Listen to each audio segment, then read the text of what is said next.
ಗುರು ತುಂಬ ಬೋರಿಂಗ್ ಆಗಿದೆ. So ಕೊಡೈಕನಾಲ್ಗೆ plan ಮಾಡಿದ್ದೀರಿ. ಸೊ ಪ್ಲ್ಯಾನ್ ಮಾಡುವಾಗನೇ ಚೆಕ್ ಮಾಡೋದಕ್ಕೆ ಇ ಪಾಸ್ ತೊಗೋಬೇಕಾಗುತ್ತೆ. ಸೊ ಪ್ರೀವಿಯಸ್ ಒಂದು ವೀಕ್ ಮುಂಚೆನೇ ನಾವು ಇ ಪಾಸ್ ತೊಗೊಂಡಿದ್ದೀರಿ. ಪ್ಲಸ್ ಅಲ್ಲಿ ಪ್ಲಾಸ್ಟಿಕ್ ಬಾಟಲ್ಸ್ ಅಲೋಡ್ ಇಲ್ಲ.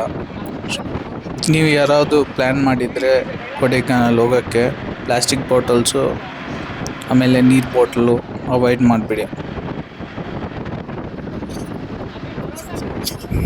ಇನ್ನೂ ಇಶ್ಯೂ ಇದೆ, ಹೋಗುವಾಗ ನೋಡೋಣ.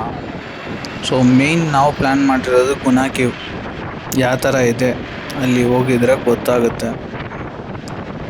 ಸೊ ಹೋಗುವಾಗ ನಾವು ಚೆಕ್ ಮಾಡುವಾಗ ಏನು ಪ್ರಾಬ್ಲಮ್ ಅಂತಿದ್ರೆ ಹೆವಿ ಕ್ರೌಡು, ಹೆವಿ ಟ್ರಾಫಿಕ್ ಇದೆ, ಮ್ಯಾಕ್ಸಿಮಮ್ ಅವಾಯ್ಡ್ ಮಾಡಿ ಅಂತ ಹೇಳಿದ್ದಾರೆ. ನಾವು ಅಂಥದ್ರೂ ಪ್ಲ್ಯಾನ್ ಮಾಡಿಬಿಟ್ಟು ಹೋಗ್ತಾಯಿದ್ದೀರಿ. ಸೊ ಹೋಗಿ ನೋಡೋಣ ಯಾವ ಥರ ಇದೆ ಕೊಡೈಕನಾಲ್ ಅಂತ.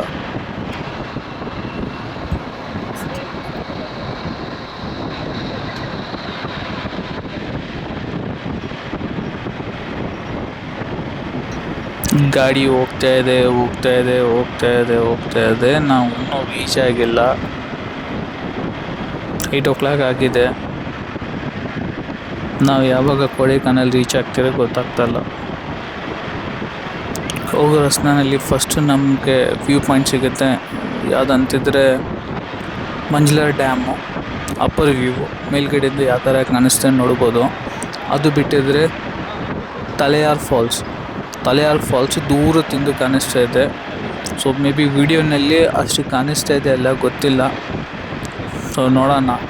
ಬಟ್ ನೀರು ಕಡಿಮೆ ಬರ್ತಾ ಇದೆ, ಅಷ್ಟು ಏನಿಲ್ಲ. ಪ್ಲಸ್ ತಲೆಯಾರ್ ಫಾಲ್ಸ್ ಬಂದು ಸೆಂಟ್ರ್ ಆಫ್ ದ ಫಾರೆಸ್ಟ್ ಇದೆ. ಸೊ ಅಲ್ಲಿ ಹೋಗೋಕ್ಕೆ ಅಲೋಡ್ ಇಲ್ಲ. ಸೊ ವ್ಯೂ ಪಾಯಿಂಟಿಂದ ನೋಡಬೇಕಾಗತ್ತೆ ಮಂಜಲಾರ್ ಡ್ಯಾಮು, ತಲೆಯಾರ್ ಫಾಲ್ಸ್ನು. ಅಲ್ಲಿ ಒಂದು ವ್ಯೂ ಪಾಯಿಂಟ್ ಇದೆ. ಸೊ ಆ ವ್ಯೂ ಪಾಯಿಂಟಿಂದ ನೋಡ್ಬೋದು. ಅದು ಬಿಟ್ಟು ನಾವು ಮೇನ್ ಪ್ಲ್ಯಾನ್ ಮಾಡಿರೋದು ಒಂದೇ ಒಂದು ಸ್ಪಾಟ್ ಯಾವುದಂತಾರೆ ಗುನಾ ಕೇವ್. ಸೊ ಟ್ರಾಫಿಕ್ ಬೇರೆ ಹೆವಿಯಾಗಿದೆ. ಸೊ ಮ್ಯಾಕ್ಸಿಮಮ್ ಅವಾಯ್ಡ್ ಮಾಡಿ ಟೂರ್ ಹೋಗಬೇಡ ಅಂತ ತುಂಬ ಜನ ಹೇಳಿದ್ದಾರೆ ಈ ಟೈಮು. ಬಟ್ ಅಂತಿದ್ರೂ ನಾವು ಪ್ಲ್ಯಾನ್ ಮಾಡಿದ್ದೀರಿ. ಗುರು ಟೋಲ್ ರೀಚ್ ಆಗಿದ್ದೀರಿ. ಈ ಟೋಲ್ ಹತ್ರ ಇ ಪಾಸ್ ಚೆಕ್ ಮಾಡ್ತಾರೆ, ಆಮೇಲೆ ವಾಟರ್ ಬಾಟಲ್ಸನ್ನು ಚೆಕ್ ಮಾಡ್ತಾರೆ. ಸೊ ಹುಷಾರು.